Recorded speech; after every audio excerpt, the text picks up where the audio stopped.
Selamat pagi, selamat datang di Ibadah Raya GPDI Kasih Immanuel. Selamat bergabung dengan kami untuk mengikuti ibadah online pada minggu pagi ini. Sebelum kita memulai ibadah, akan ada beberapa pengumuman yang akan saya bacakan terlebih dahulu. Selasa, ada ibadah wanita Deborah dimulai jam 7 malam. Lalu dilanjutkan dengan hari Jumat, kita ada pertemuan Zoom pada jam 7 malam. Jemaat semua diharapkan bisa mengikuti acaranya karena penting bagi kita semua. Hari Sabtu ada ibadah J-Club jam 7 malam yang akan diikuti oleh J-Club 1, 3, 6, dan 7. Kemudian J-Club 2 dan 4 akan berlangsung pada hari Minggu jam 6 sore.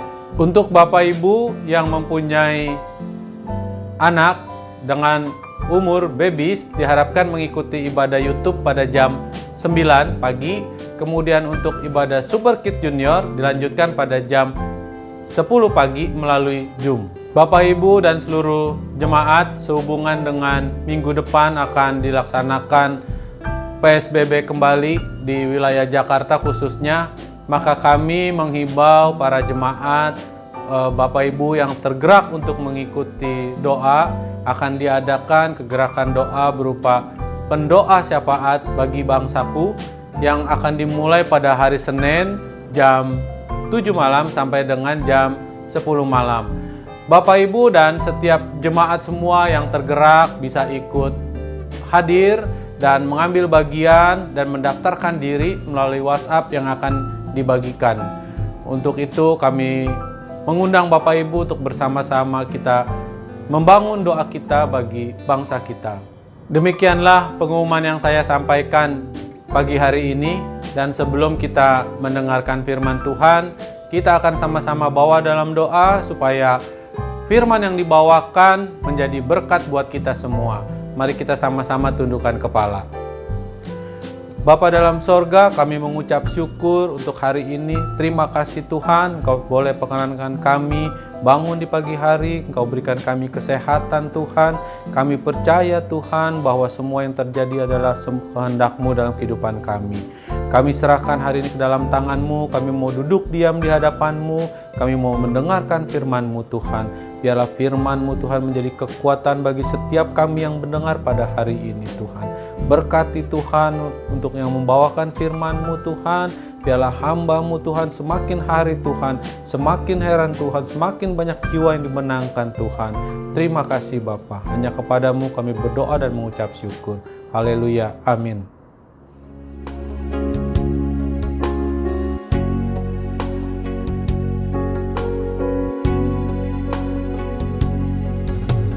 Bukan dengan barang fana Kau membayar dosaku, dengan darah yang mahal, tiada noda dan celah. Bukan dengan emas perak Kau menebus diriku, oleh segenap kasih dan pengorbananmu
dan pengorbananmu. Ku telah mati dan tinggalkan cara hidupku yang lama. Semuanya sia-sia dan tak berarti lagi. Hidup ini ku letakkan pada mezbah-Mu ya Tuhan.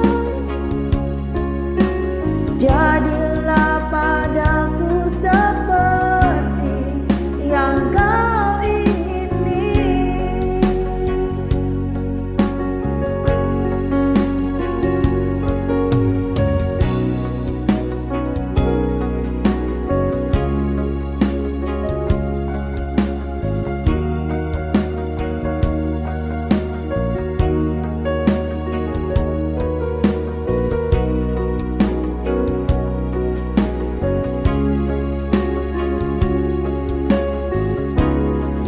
Ku telah mati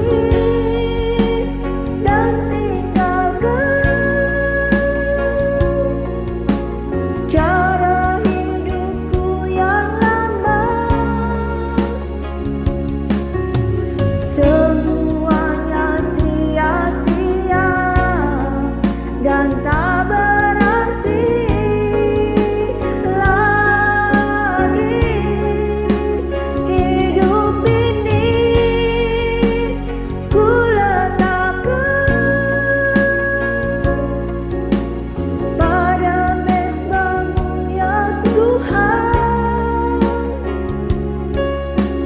Jadilah padaku seperti yang Kau ingini. Jadilah padaku seperti yang Kau ingini. Jadilah padaku seperti yang Kau ingini.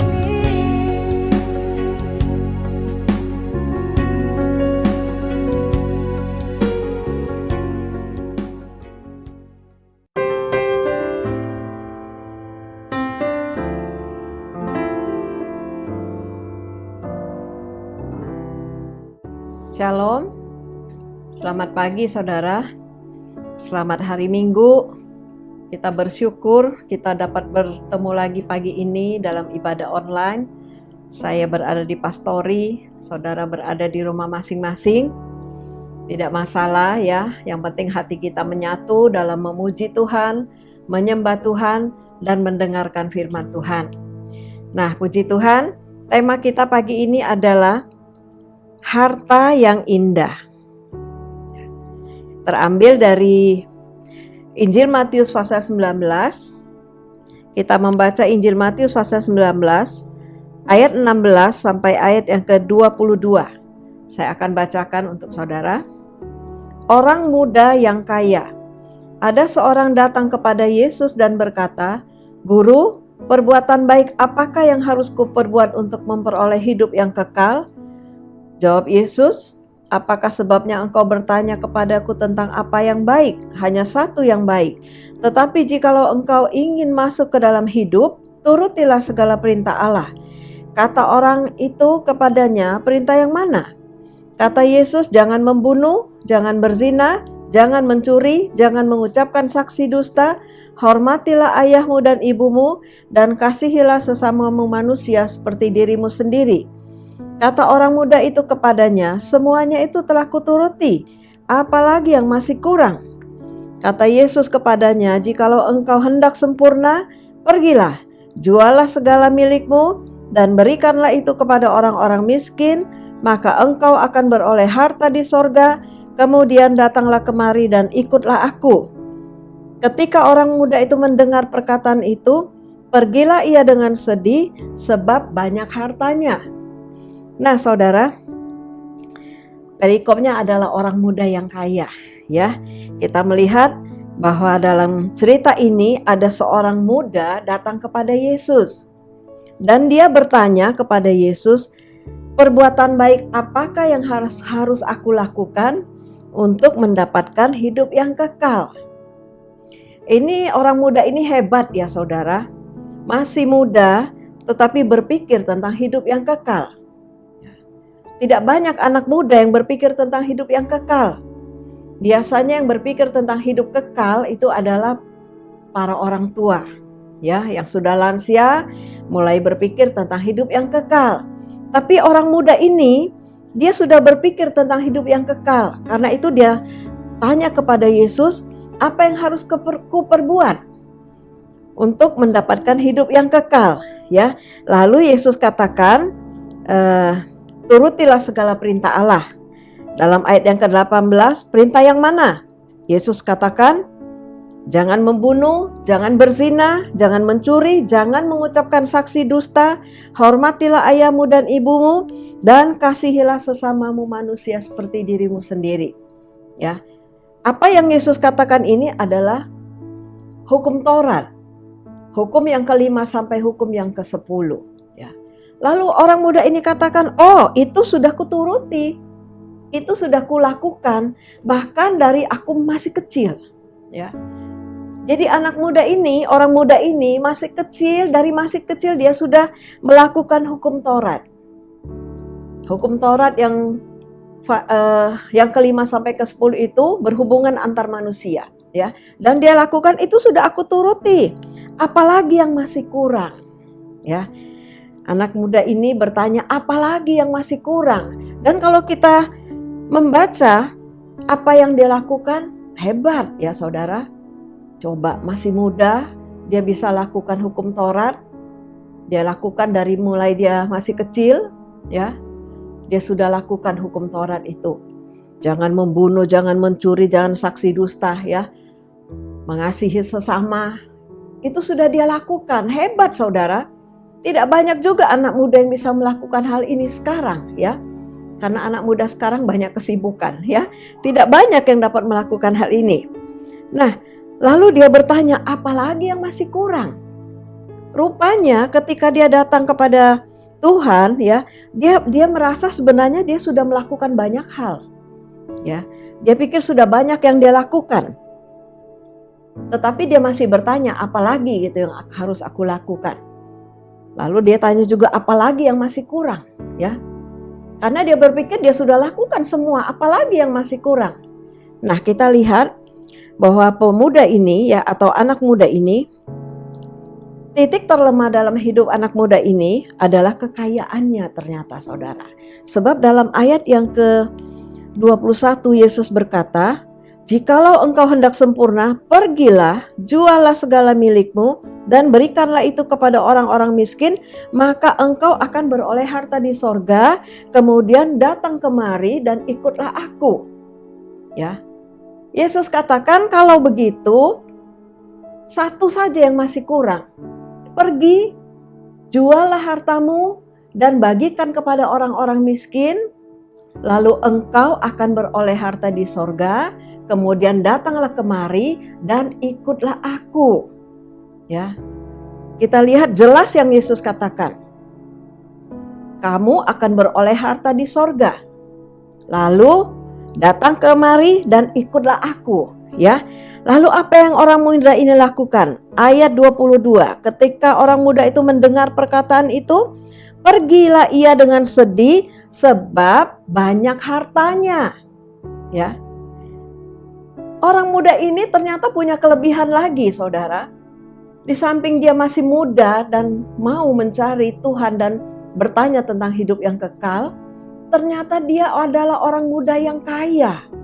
Ya, ketika disuruh pergi jual hartanya, dia menjadi sedih. Satu yang masih kurang yang dia lakukan adalah kasih. Ya, ketika Yesus berkata jual hartamu, berikan kepada orang miskin, itu berbicara tentang kasih.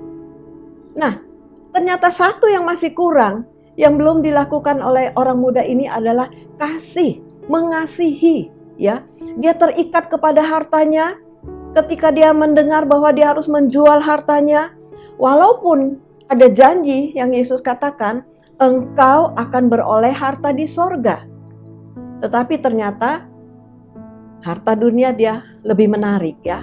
Sehingga dikatakan pergilah dia dengan sedih sebab banyak hartanya ya.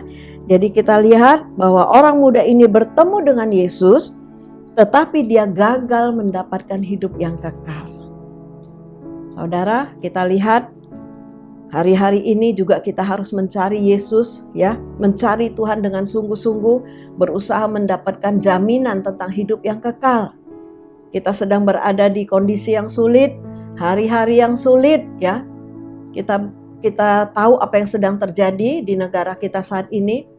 Satu yang penting, kita harus mencari Tuhan, mencari hidup yang kekal dan lakukan firman Tuhan.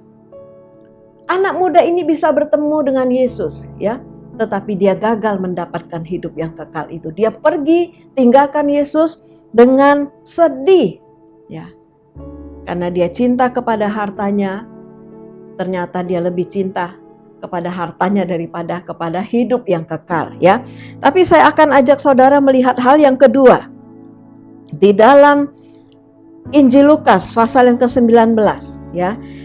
Injil Lukas pasal 19 kita akan membaca ayat 1 sampai ayat 10.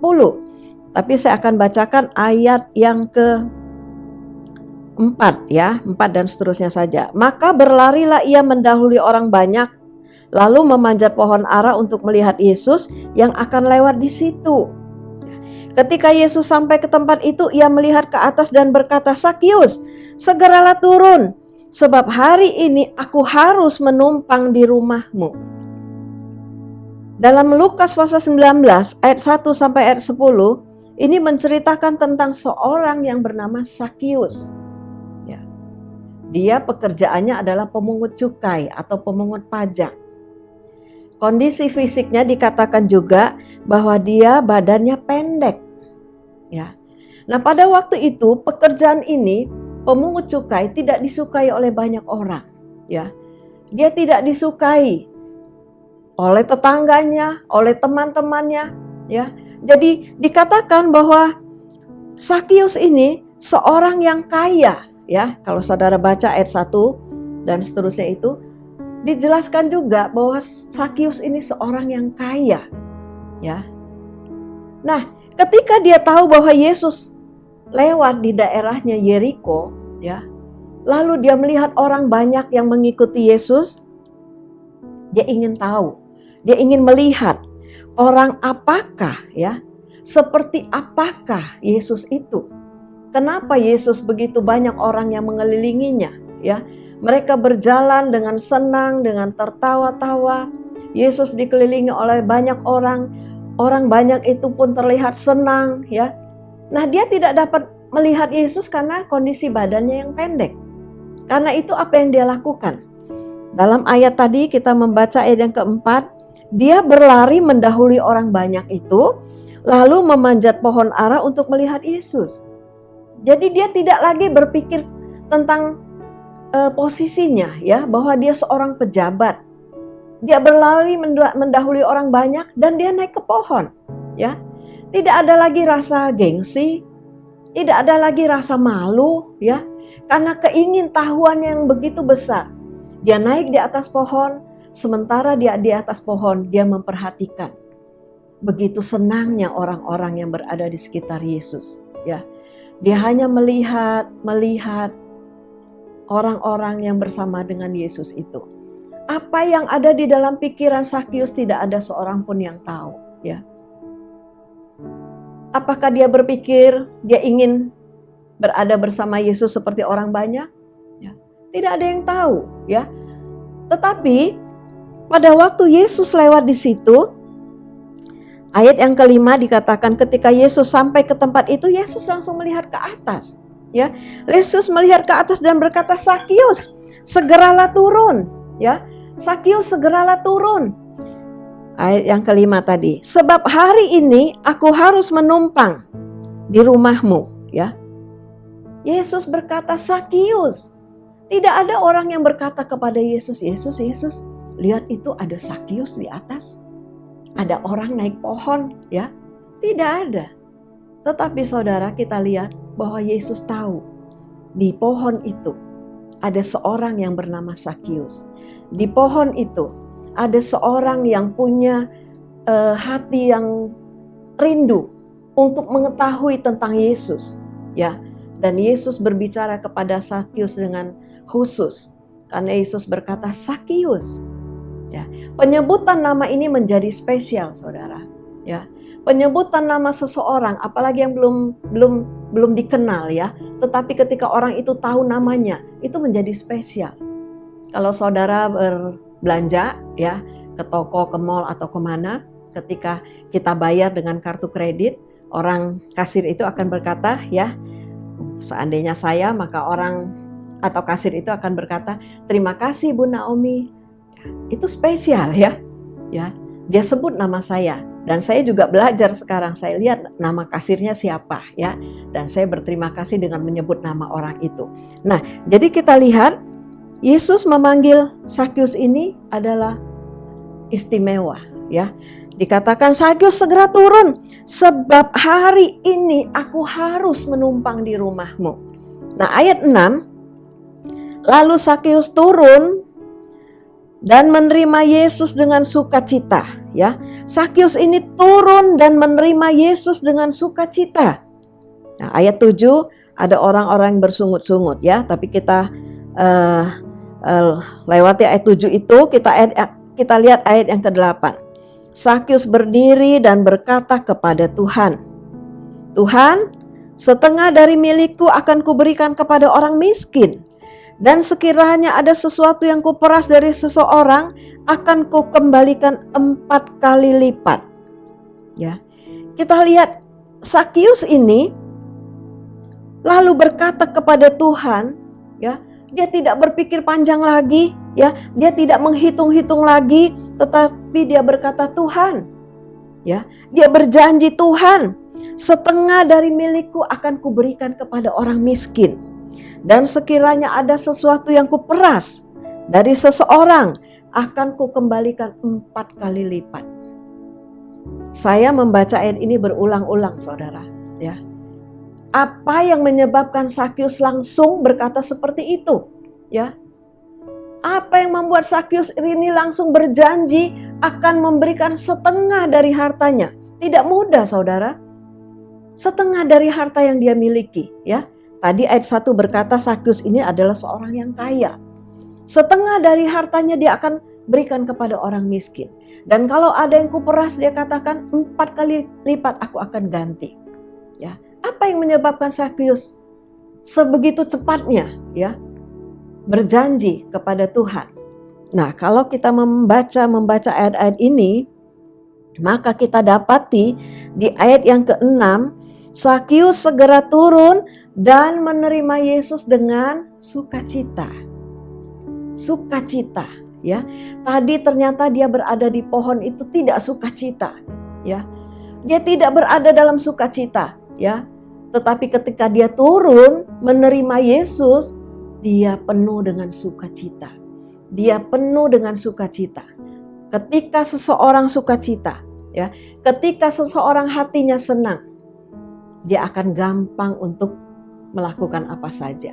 Dia akan gampang untuk memberi, ya. Ternyata itu, saudara, rahasianya, ya. Sakius ini turun dengan sukacita. Dia menerima Yesus dengan sukacita. Bandingkan dengan orang muda tadi. Dia datang dengan sukacita. Orang muda ini datang dengan sukacita karena dia berhasil bertemu dengan Yesus, ya. Dan dia bertanya, apa yang harus dilakukan? Ketika Yesus memberi jawaban, ya, ketika Yesus memberikan apa yang harus dia lakukan, dia pulang dengan hati yang sedih. Kita bandingkan antara Sakius dan orang muda tadi. Orang muda itu datang dengan sukacita, dia pergi dengan duka cita. Tetapi Sakius ini, ya, dia naik pohon, dia lepaskan segala gengsinya, ya. Dia tidak pikirkan dia seorang pejabat, coba naik pohon, ya. Dia tidak pikirkan itu lagi, yang penting dia bisa lihat Yesus. Nah, ketika Yesus memanggilnya turun, dia turun dengan sukacita. Ya, turun dengan sukacita. Sehingga kita lihat ayat yang ke-8 itu adalah pengakuan dosa dan iman sejati dari Sakius, kerinduannya untuk berubah. Ya, seketika dia berubah, dia berjanji setengah dari hartanya akan diberikan kepada orang miskin. Ya, sehingga kita lihat dalam ayat yang ke-9 Yesus berkata, hari ini telah terjadi keselamatan kepada rumah ini karena orang ini pun anak Abraham. Ya, Yesus berkata hari ini terjadi keselamatan kepada rumah ini, rumah Sakius. Sakius rela hartanya diberikan kepada orang miskin, ya. Dia sudah tidak lagi berpikir tentang harta duniawi. Karena apa? Karena dia sudah mendapatkan harta yang indah, yaitu keselamatan jiwanya, ya. Keselamatan jiwa itu Sakius mengerti itu adalah harta yang terindah. Ya, harta yang termahal yang dia dapatkan. Kalau tadinya dia walaupun kaya, walaupun dia seorang pejabat, dia tidak disukai orang. Ya, karena pekerjaannya. Tetapi ketika dia bertemu dengan Yesus, kita lihat harta itu sudah tidak terlalu penting bagi Sakius karena dia sudah mendapat jaminan keselamatan yang kekal, ya. Nah, saudara, karena itu kita semua yang ada yang sudah menerima Yesus, kita yang sudah mendapatkan keselamatan, ya, hargai, ya.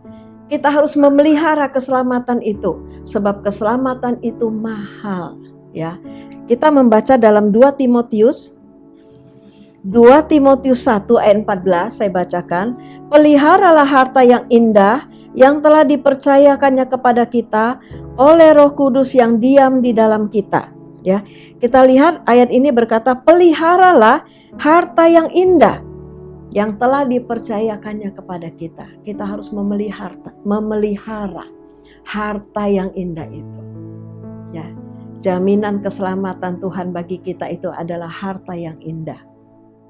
Kita harus pelihara, ya, karena itu sudah dipercayakannya kepada kita, ya. Puji Tuhan, kita beriman, kita bersyukur, kita berterima kasih kepada Tuhan, ya. Waktu saya kecil, ya, mama saya berdagang kue makanan. Pagi-pagi jam 3, jam 4 dia sudah bangun bikin kue, ya. Dan dia suka bangunkan saya. Saya lebih sering menemani mama saya untuk bekerja itu. Lalu mama saya suka nyanyikan satu lagu, ya. Lagu yang mama saya nyanyikan itu adalah Ku dapat satu harta teramat mulia, ya. Saya akan coba nyanyikan untuk saudara, ya. Ku dapat satu harta